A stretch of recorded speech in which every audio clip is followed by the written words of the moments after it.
Drinking buddies, what's an infinity bottle? Should you make one? How can you make a good one? Let's find out. I'm your drinking buddy. All right, drinking buddies. So I started this infinity bottle a little over 2 years ago.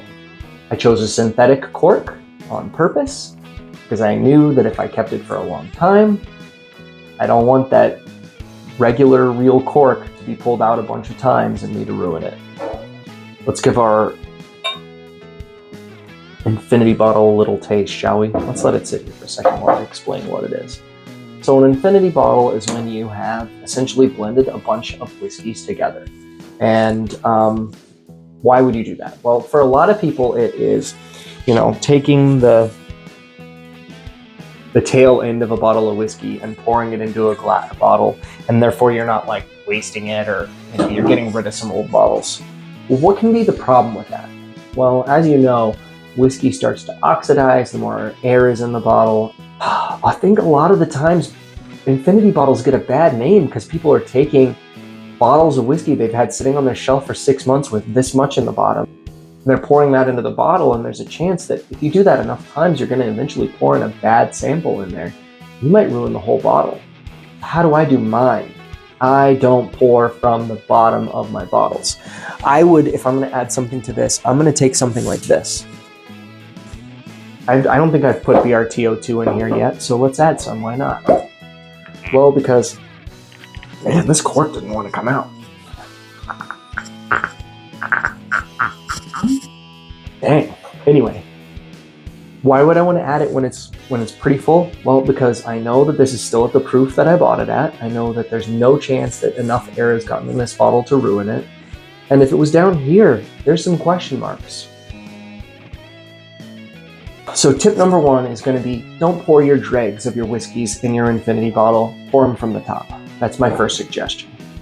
Second, you're going to want to never let it get too far below the neck. You're going to want to always be adding to it.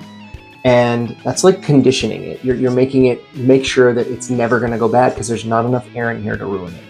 And you're essentially making what's like a Solera aged product in a bottle.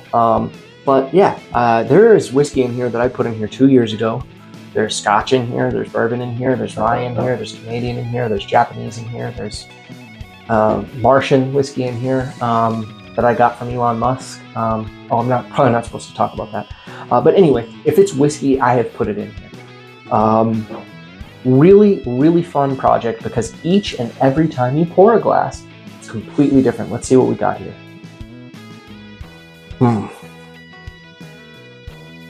Smells very sweet, brown sugar. There's a little bit of a youth thing going on here.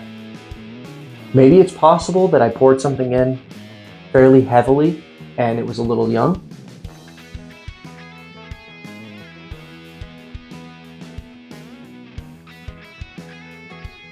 A little thin on the mouthfeel, but it's got good flavor. Coats the tongue. Yeah, the mouthfeel started out thin, but it's feeling a little bit better than I thought it was going to. Kind of a short finish. I would probably put this at about 95 proof, probably. Was my guess. The last time I had a pour of it, I felt like it was falling a little flat. Too much wheated, too much malt in there. So I didn't feel like there was enough rye. So I poured in a couple ryes in there. And I think that was a really good choice because now I'm picking up just a hint of rye spice, but I think it wasn't enough. So I think we need to add in another rye. You know what? We're actually going to get wild here. We're going to pour something weird in here. And I will say that this is something that I would do with caution. So this is the Doc Squinson's that has been finished in rum and tequila casks. And why do I say be careful with this? Because there's a good chance you overdo it with this pour, you could make your thing taste weird. Because those rum and tequila flavors are odd when it comes to bourbon. But I feel like just putting a little bit in there, I'm not going to overtake it at all. What are some things you never want to put in your infinity bottle? Super cheap bourbons, Maybe anything like lower than 20 bucks, other than Wild Turkey 101, of course. And maybe some, you know, bottled and bond type things. But for the most part, if it's under 15, 20 bucks, you probably don't want to put it in here. Especially if you're putting higher end stuff here over time. I wouldn't have a problem putting Wild Turkey 101 in here though. Or maybe even something like a Jim Beam Black that's got a nice aged character on it. But if I put something like, even I like the bottle of, like Benchmark Foolproof, I like the bottle, but it tastes so young, it really might take over here. Another one that I would recommend never putting in your infinity bottle, Islay Scotches. I don't even think I would put much mesquited stuff in here, and you guys know I like the mesquited, not peated whiskeys, you know, from like Whiskey Del Bach. I don't know if I would put, I know there's some Dorado in here for sure, but I don't know how much I would be willing to put in here with those when it comes to those, because I don't really want the flavors to take over. But yeah, we've added some new stuff in there. The next time I taste it, it's going to be a completely different product, and I got it above the neck, which is the goal I like to do. Whenever I take a glass of this, I like to add something back in so that I'm continually adding to it. Now, I don't like to add the tail end of my bottles, but I do like to add what I will think make it better next time.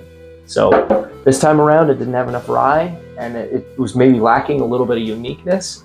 So we put some rye and we put some uniqueness in there. So then, and we put some Maker's BRTO2 in there, which is the French oak. So the next time I try this, it's going to be a completely different experience than what I'm drinking right now, which is what makes infinity bottles so fun. Thank you so much for watching. You guys are the best. I wouldn't have this channel without you, but I need you to hit like and subscribe. I can't continue to do this unless I keep growing, and the only way I can keep growing is if the algorithm knows that you like the video and that you've subscribed to my channel. Like 70% of you guys don't subscribe. And you keep coming back for more. If you keep coming back for more, just hit subscribe. It helps me out. Thank you so much for watching. We will see you on the next one.